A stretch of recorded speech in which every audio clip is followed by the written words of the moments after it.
आज हम लोग कंज्यूमर राइट्स पर जो पहले चर्चा हुई भी थी कुछ शेष संस्था जिसको क्लियर करना आवश्यक है कि वास्तव में उपभोक्ता जो विभिन्न वस्तुओं और सेवाओं का उपभोग करता है वो कंज्यूमर कहलाता है।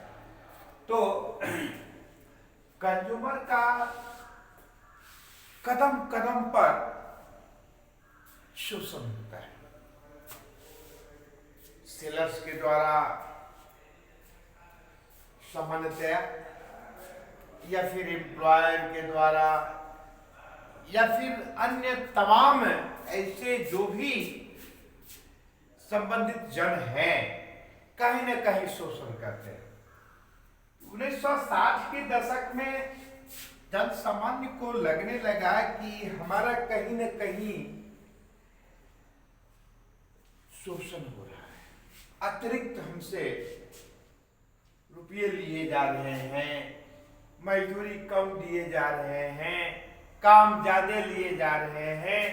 ये इस प्रकार से तमाम बिंदुओं पर अनुभव करने के बाद धीरे धीरे असंतोष का भाव उत्पन्न हुआ और एक यही आंदोलन के रूप में 1960 की ईस्वी में उपभोक्ता के अधिकार की बात चलने लगी। 1970 के दशक में ये बड़ा व्यापक रूप धारण कर लिया। जन जन में इस प्रकार की आवाज आने लगी, जन जन से। और 1986 में जाकर के एक ऐसा नियम बना जो कोपरा के नाम से जाना जाता है, कंज्यूमर प्रोटेक्शन एक्ट, जिसका मतलब होता है कि उपभोक्ताओं के संरक्षण के लिए, उपभोक्ताओं के सुरक्षा के लिए बनाए गए कानून को हम कोपरा के नाम से जानते हैं, जो 1986 ईस्वी में लागू हुआ। और प्रत्येक वर्ष जन सामान्य को जागरूक करने के लिए एक विशेष दिन निर्धारित किया गया कि ऐसे दिन को विशेष करके उपभोक्ताओं को इसकी ओर मुखातिब करने के लिए, अवेयर करने के लिए, जागरूक करने के लिए ये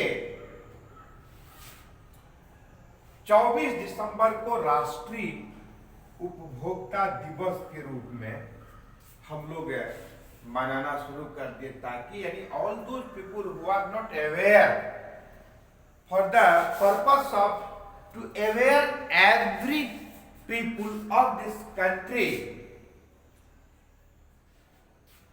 we celebrate every year 24th of December as a consumer rights day, यानी राष्ट्रीय उपभोक्ता दिवस के रूप में प्रत्येक वर्ष 24 दिसंबर को हम लोग एक विशेष अभियान के तहत इसको सेलिब्रेट करते हैं और जन सामान्य को यह स्पष्ट करने का प्रयास करते हैं कि आप को जो अधिकार प्रदान किए गए हैं उसके प्रति आप जागरूक हों, ताकि आपका शोषण नहीं हो, आपको गलत तरीके से आपका मिसयूटिलाइजेशन नहीं हो, आपसे ज्यादा रुपये नहीं ऐंठे जाए,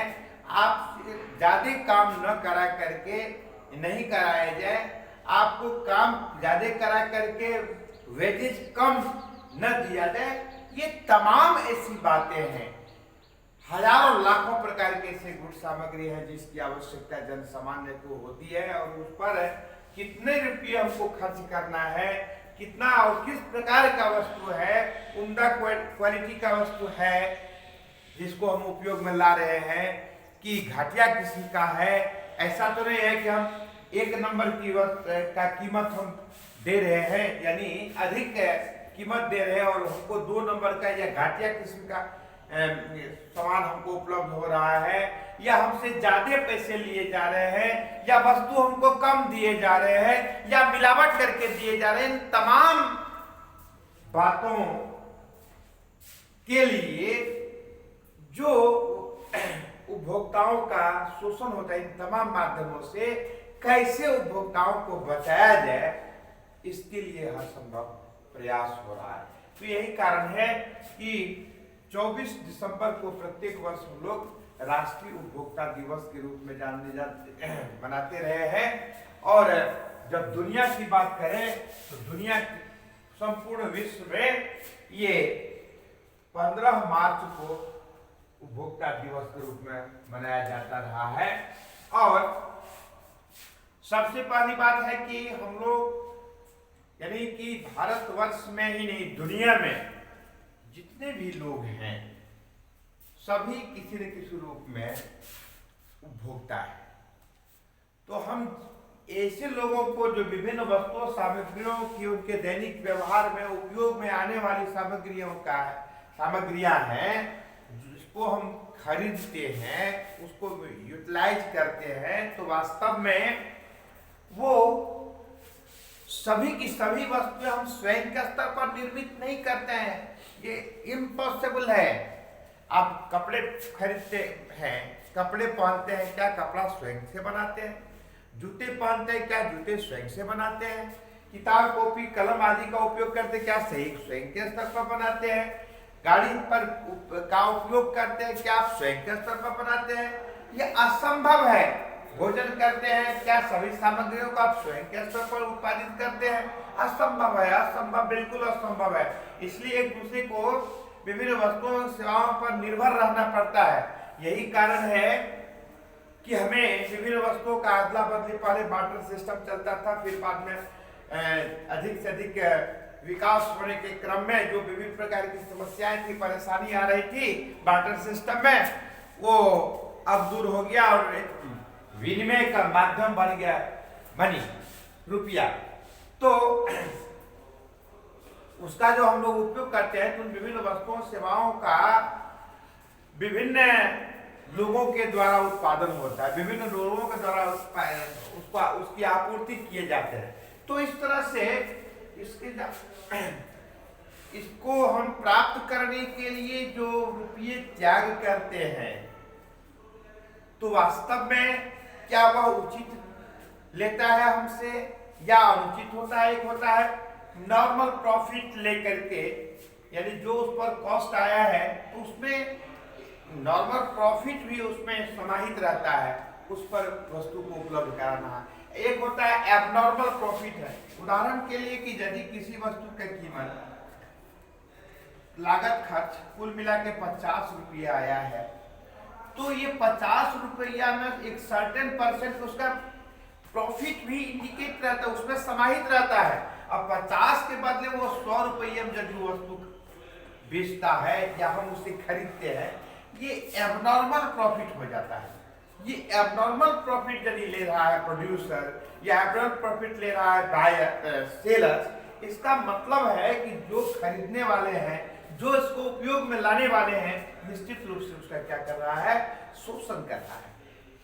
इस शोषण से मुक्ति के लिए उपभोक्ताओं को जागरूक होने की आवश्यकता है। उसके लिए अधिकार दिए गए हैं कि आप विभिन्न अदालतों में अपनी बात रख सकते हैं। आपको लगता है कि यदि आपका शोषण हो रहा है तो उसके लिए उपभोक्ता अदालत गठित किए गए हैं। राष्ट्रीय उपभोक्ता अदालत है, राज्य उपभोक्ता अदालत है, जिला उपभोक्ता अदालत भी बना दिए गए हैं, ताकि यदि ऐसे किसी व्यक्ति को लगता है कि उनका शोषण हो रहा है, उससे ज्यादा रुपये ऐंठे जाते हैं, तो वैसी स्थिति में उपभोक्ता अदालत जा सकता है और अपना उचित हक प्राप्त कर सकता है। ये बड़ा डिटेल्स ये टॉपिक है, लेकिन फिर भी हम लोग थोड़ा बहुत जो बन पाता है इसको क्लियर करने का प्रयास करेंगे। अब सबसे बड़ी बात है कि हम ये केवल एक ही क्षेत्र विशेष की बात नहीं है, हजारों हजार क्षेत्र विशेष की बात है।